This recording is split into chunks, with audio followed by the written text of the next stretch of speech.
I need help. I know my husband was shot. I need help.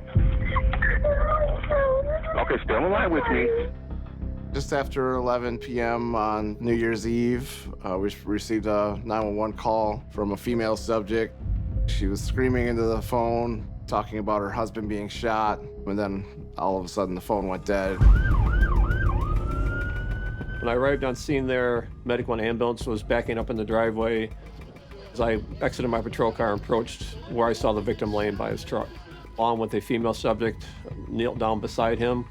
Let me get in there, ma'am, okay? She was pretty hysterical. I actually had to pull the female away from him so medics could actually get in to treat him. Officers learned that the gunshot victim is 23-year-old Army Sergeant Tyrone Hassel III.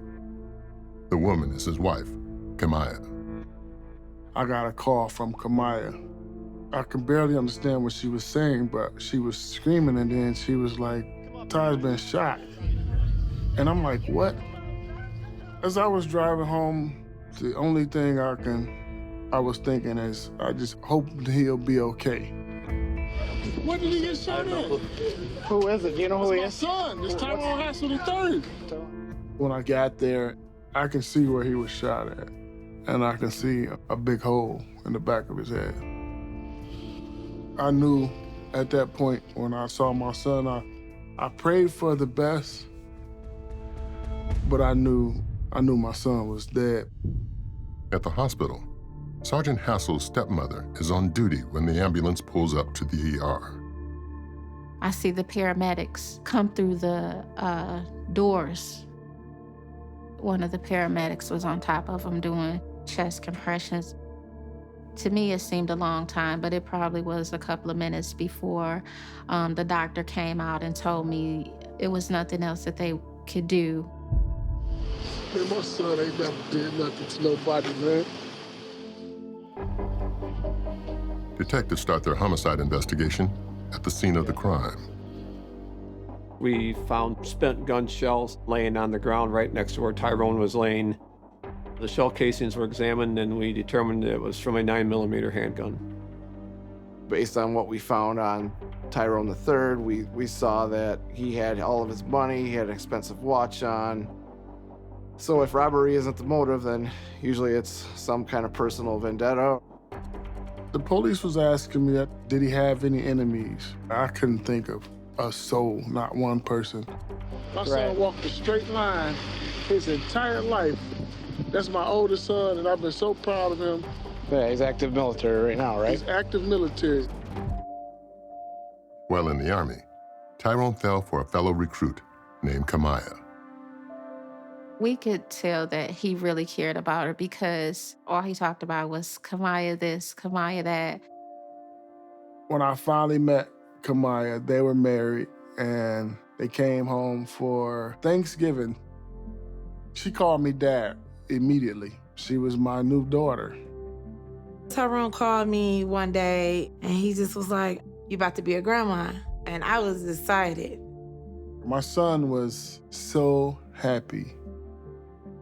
Then, a week after their son's first birthday, Ty and Kamaya was deployed to Korea in February of 2018. After 9 months in South Korea, the young family returns and settles into their new life in Hinesville, Georgia. The following day, investigators continued their work at the crime scene. One neighbor indicated that they had seen a vehicle backed into a residence that was actually for sale. He reported that the house was vacant. He described the car as being in that driveway and seeing somebody run from that car in the direction of Hassel's house. It looked like a male subject. The neighbor advised that after he'd seen the subject run towards the house, he heard the gunshots, saw him get in the car, and that's when he saw the car speed away rapidly. The witness described the car as a newer, dark color sedan. He described the headlights as being special headlights, which were LED headlights on that type of a car. An autopsy on Tyrone determined that he had been shot 5 times, 4 in the head area and 1 in the shoulder, all at close range, within 3 to 5 feet. It wasn't, a drive-by shooting. Whoever did this wanted Tyrone to see who did it. During this investigation, police left no stone unturned. But then St. Joe police get a tip that completely opens up this case. I also have a military son. He was very distressed about the situation. You guys should look at the wife. This caller says that police should look into the wife because the wife had a boyfriend. And because of that relationship, Sergeant Hassel was killed. The anonymous caller says their son served with both Tyrone and Kamaya and lives in the same town in Georgia, where the Hassels are stationed. 2 soldiers actually came forward at Fort Stewart to the Army Criminal Investigation Division. We were informed that Kamaya had been having a romantic relationship with another soldier in their unit, Jeremy Cuellar. The relationship was witnessed by a soldier who basically was a bunkmate of Jeremy Cuellar and spoke of the infatuation he had with Kamaya. When did you first know they were involved? Because we all used to sleep in the room together. And then they'd be in the bed and I'd be on the other bed on the floor. Okay. According to the soldier, the relationship began when Tyrone, Kamaya, and Jeremy were stationed in South Korea. So when they got back to the States from Korea, Kamaya and Jeremy continued to have a lot of contact, and they did it through Snapchat. The soldier says they're communicating over Snapchat because Snapchat basically deletes everything. You don't have any record of the conversation. He said Jeremy was obsessed with her, that he would have done anything to be with Kamaya, up to and including killing for it. Later that day, Army investigators received even more disturbing information about Jeremy Cuellar. Another soldier from the same base came forward and indicated that he had actually sold Jeremy 2 different handguns. Can you explain that to me? Run that down. Oh, I sold him firearms. 2 times? Mm-hmm. Okay. One of the handguns was a Glock 9mm, I believe, and the other one was a Ruger 9mm. That was significant because the caliber of the weapon used to kill Tyrone III was a 9mm weapon. The soldier also tells investigators that Jeremy shared a disturbing story of what he did on his Christmas break.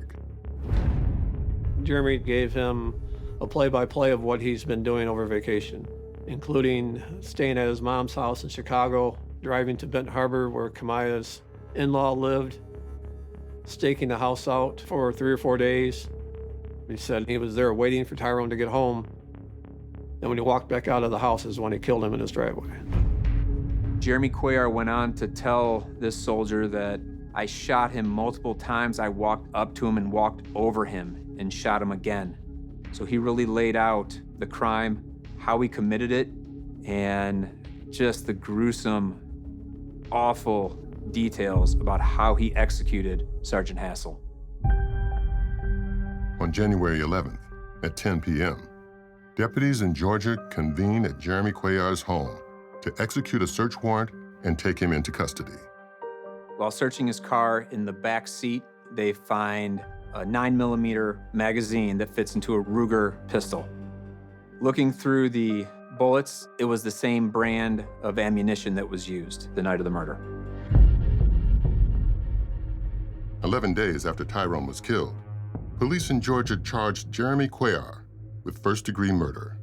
We were certain that Jeremy committed the murder. The outstanding question was, what was Kamaya's role in that? Was she the mastermind or an innocent victim here? Kamaya admits that on the days leading up to Tyrone's murder, she and Jeremy had communicated via Snapchat about their plans. These Snapchat messages, are they gonna make you look like you're pushing us? Because you're calling them back? Yeah. It's gonna make me look like I pushed them. So are you guys talking? Because they're gonna get your correspondent every day, and you let them. I mean, this is a, would you say this is a 50-50 you guys were on this? Yeah. Okay. I know all about it. Kamaya admitted to Detective Lieutenant Longuski that she and Jeremy had both taken part in planning this. What do you think should happen to you right now? I don't know. Because myself, I feel just as guilty as him. Why didn't you call the find out this divorce him? I would have called it off, like, Jeremy probably would have, like, been upset at the fact that I called it off. And I didn't want him, like, mad at me. Okay, but you understand, though, calling it off would have saved your husband's life. You could have divorced him. To investigators, Kamaya's confession is proof that she was a willing accomplice in her husband's murder. We did discover that as part of their military insurance, when there is a death of a spouse, that she does get a settlement from the insurance company of about $400,000. I brought up the money, and she admitted that was part of it. And that money would help her and her son get a better start with Jeremy. As the prosecution prepares for Kamaya's trial, they discover a surprise piece of evidence. After the arrests were made, I'd actually obtained an audio recording of Kamaya Hassel speaking to her mother. And the entirety of the phone call was another confession. What's going on, Kamaya?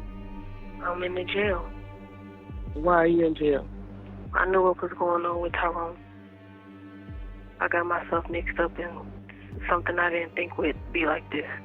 Do you remember one of my coworkers I was telling you about, Cuellar?